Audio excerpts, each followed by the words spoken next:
जो आप देख रहे हैं G20 का जलवा सही मायने में G20 का जलवा है, क्योंकि जो भारत मंडपम से तस्वीर निकल कर आती है उस तस्वीर को आप देखें। अभी हम इस रिपोर्ट के दौरान यही चर्चा कर रहे थे स्टूडियो में, जिस तरह से इस ग्रैंड लेवल के, इस ग्रैंड स्तर के, भव्य स्तर के आयोजन को अंजाम दिया गया है, वो अपने आप में काबिले तारीफ है।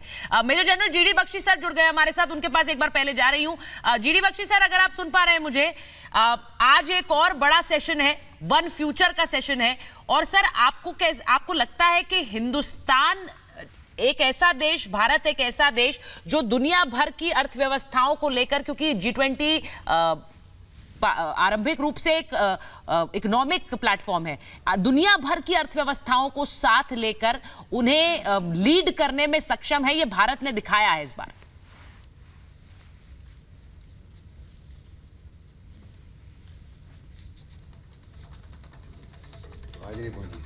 जीडी बख्शी सर, आप मुझे सुन पा रहे हैं?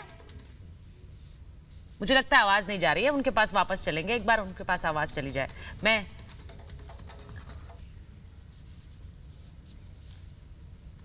हाँ ठीक है। जीडी सर आपका ऑडियो हम तक नहीं पहुंच पा रहा है, उसको जरा मैं दुरुस्त करा लेती हूँ, फिर वापस आ रही हूँ। म्यूट कर दिया। हाँ, एक बार वापस आ रही हूँ। दत्ता साहब, आप इस पर बोलना चाहेंगे, क्योंकि जिस तरह से हम बात कर रहे हैं वहाँ वन फ्यूचर की बात हो रही है, लास्ट सेशन बहुत इंपॉर्टेंट है। बिल्कुल, वन फ्यूचर की बात है आज। जो मेन G20 के एजेंडा के जो 3 बड़े मुद्दे थे, one earth, one family, one future, और जो आपने पहले एक प्रश्न किया था जीडी बख्शी साहब को कि आज के दिन में हिंदुस्तान ने पूरी दुनिया को ये सिद्ध करके दिया है कि हिंदुस्तान एक ग्लोबल लीडर के दर्जे में आ चुका है।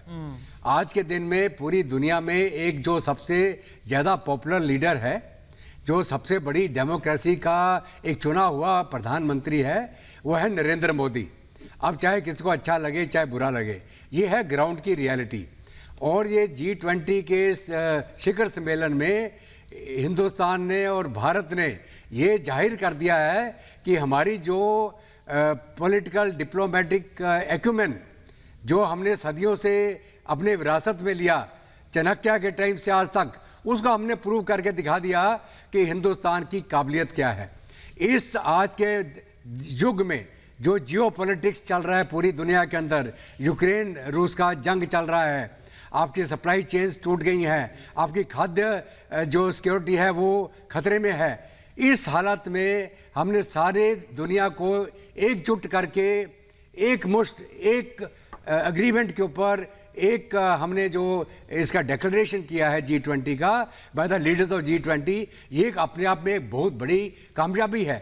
और बहुत सारे दुनिया के लोग और हमारे अंदर के यहाँ बहुत सारे ऑपोजिशन के लोग भी ये सोच रहे थे भैया ये मोदी नहीं कर पाएगा, मोदी ने वो करके दिखा दिया है। लेकिन अब पूरी दुनिया इस ताकत को मान रही है। जिस तरीके से वो तस्वीरें देखी राजघाट पर, योगेंद्र जी आपसे समझना चाहेंगे, राजघाट पर हमने जो तस्वीरें देखी, 85% GDP जिन देशों के पास है वो नतमस्तक होकर के श्रद्धांजलि देते हुए नजर आए हैं। लेकिन इसी के साथ जो मिडिल ईस्ट कॉरिडोर की बात हुई है, उससे और कितना बल यहाँ GDP को मिलने वाला है भविष्य में?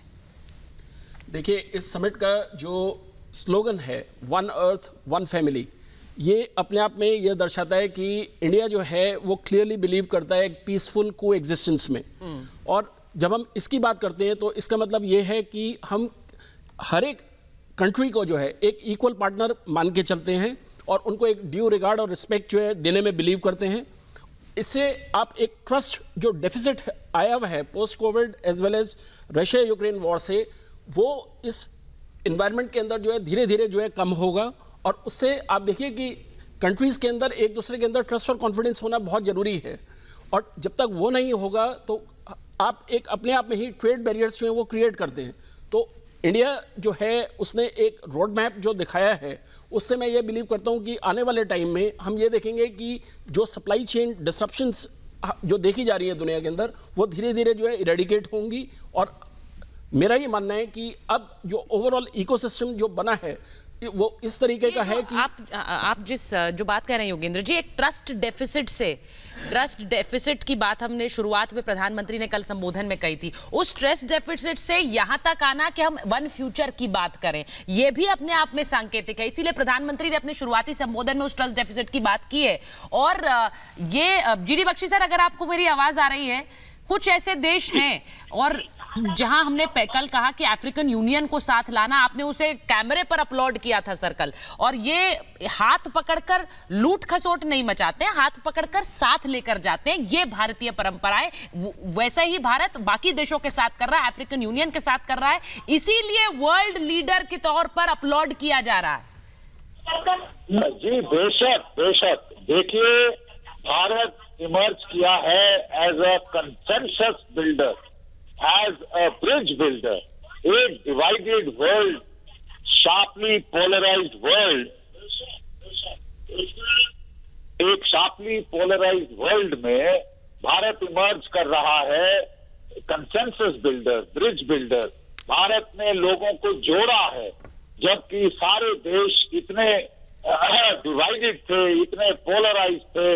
रशिया यूक्रेन का मामला लेकर, चाहे क्लाइमेट चेंज की फाइनेंसिंग को लेकर, कितने हजारों मुद्दों पे दुनिया बटी हुई है, और खासकर चीन जैसे देश तो अपना निजी स्वार्थ ये जो है ग्लोबल स्तर पे प्रोजेक्ट कर रहे थे, और जिसके चलते उन्होंने जो भी बेल्ट रोड इनिशिएटिव लिए हैं उसमें उन्होंने साहूकारी शुरू करी, बिल्कुल जो है इकोनॉमीज डिस्ट्रॉय कर दी, श्रीलंका की, पाकिस्तान की, म्यांमार में भी असर पड़ रहा है, और इटली वो जो है बेल्ट रोड इनिशिएटिव को छोड़ने की बात कर रहा है आज, जबकि इसके ठीक विपरीत भारत ने जो भी कदम लिए हैं वो उदार लिए हैं, वो वैश्व जो है कुटुंबकम के नारे को लेकर, वासुदेव कुटुंबकम के नारे को लेकर लिए हैं, जिससे चीन जो है शी जिनपिंग साहब उस पर आपत्ति जता रहे थे, लेकिन आज साफ दिख गया है कि ये काम करता है, ये जो साफ नियत है, जो साफ दिल है, जो भारत ने ये अप्रोच, वैश्विक अप्रोच जो है इन नेगोशिएशंस के ऊपर फोकस किया है, केंद्रित किया है, उसी से कंसेंसस बिल्ड हुआ है। नहीं तो लोग कह रहे थे साहब कोई डिक्लेरेशन डॉक्यूमेंट नहीं होगी, चेयरमैन रिपोर्ट होगी, इत्यादि इत्यादि, लेकिन हमारे जो फॉरेन मिनिस्ट्री है, हमारे जो शेरपास हैं, अमिताभ कांत साहब हैं, 15 ड्राफ्ट उन्होंने बनाए, एक के बाद एक के बाद एक, और आखिर कंसेंसस हासिल कर ही लिया। और सर ये हिंदुस्तान में भी एक ऐसी नकारात्मक लॉबी है जिसने शायद इसे एक एजेंडा बना लिया था पहले दिन के, ये कहते हुए कि ये डिक्लेरेशन नहीं होने वाला है, और उसको लेकर ऐसा लग रहा था जैसे कि कोई गर्व की अनुभूति हो कि भाई डिक्लेरेशन नहीं होने वाला है। मुझे लगता है इस तरह की नकारात्मक सोच वाली लॉबी को भी एक करारा जवाब है ये कि हिंदुस्तान ठान लेता है तो वो कर सकता है।